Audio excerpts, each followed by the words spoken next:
64 సంవత్సరాలలో జరిగిన అభివృద్ధి, 64 సంవత్సరాలలో చేసిన అప్పులు మీరు పోల్చుకోండి. 9 ఏళ్లలో జరిగిన అభివృద్ధి ఏంటి, 9 ఏళ్లలో దేశం మీద అప్పులు ఎంత మందికి ఎవరెవరు ఎంత దోచిపెట్టిండ్రు. కాంగ్రెస్ కి 2G స్కామ్ అన్నారు, నిరూపించిర్రా?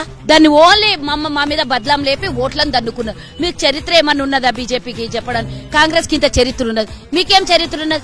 దేశానికి స్వతంత్రం తెచ్చినాము, దేశంలో గుండుసూదిగా నుంచి ఈ రోజు అంతరిక్షంలోకి పోవడానికి కాంగ్రెస్ కారణం. నాసా అట్లాంటి సంస్థల్ని ఏర్పాటు చేసింది కాంగ్రెస్. ఈ రోజు అణుబాంబు వరకు తయారు చేసింది కాంగ్రెస్ హయాంలో. మీరేం చేసిండ్రు? మీరు తీసుకొని పోయి పుల్వామా దాడులు చేపించారు.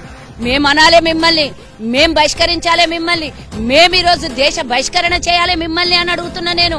ఎందుకంటే ఆనాడు బ్రిటిష్ నిలగొట్టినాం విదేశీయులు కాబట్టి. ఈ రోజు దేశంలో ఉన్న దుర్మార్గులు మిమ్మల్ని ఏడికెళ్ళగొట్టాలి మాకు అర్థం కాక గుజరాత్ లో కొండి అంటున్నాం మేము. BSNL నమ్ముకుంటారు, LIC నమ్ముకుంటారు, రోడ్ల నమ్ముకుంటారు, రైళ్ల నమ్ముకుంటారు, ఎయిర్పోర్ట్ల నమ్ముకుంటారు, BPL ని నమ్ముకుంటారు, BSNL నమ్ముకుంటారు, బ్యాంకుల్ని దోస్తారు, 12 లక్షల కోట్లు సాహా చేసేసి అప్పులు రుణాలు మాఫీ చేస్తారు. అంటే హిందువులం మేమందరం 80% మంది గుళ్లలో కూర్చొని అయ్యో బీజేపీకి అన్యాయం జరిగింది, RSS వాళ్ళకి అన్యాయం జరిగింది, హిందూ మతం అనే మాట్లాడే వాళ్ళకి అన్యాయం జరిగింది, మేమందరం ఇక్కడ పూజలు చేయాలి, మీరు మమ్మల్ని బిచ్చపోలం చేస్తారు, వాళ్ళని 10 మందికి తీసుకొని పోయి సంపాదన అంటగడతారు. చూసుకుంటే ఉట్టుకు కూర్చున్న కొద్దీ తమాషాలు ఎక్కైనాయి.